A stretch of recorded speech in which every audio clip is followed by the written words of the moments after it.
Just got finished installing load resistors for the switchback LEDs to prevent hyperflash.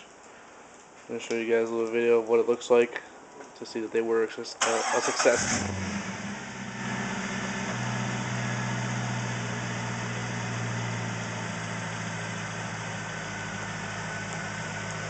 Just them on.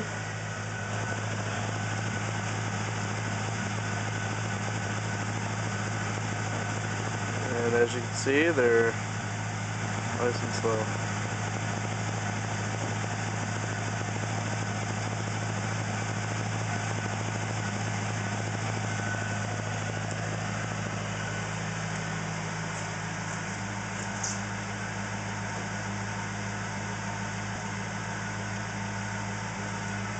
There's both of them going.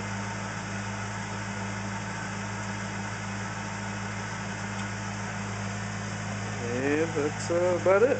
And you can see the pictures of the install. They're very simple once you buy them. Yeah, that's nice. Once you buy them, like I said, they just splice right into the stock wiring. And like I said, that eliminates the hyperflash very easy.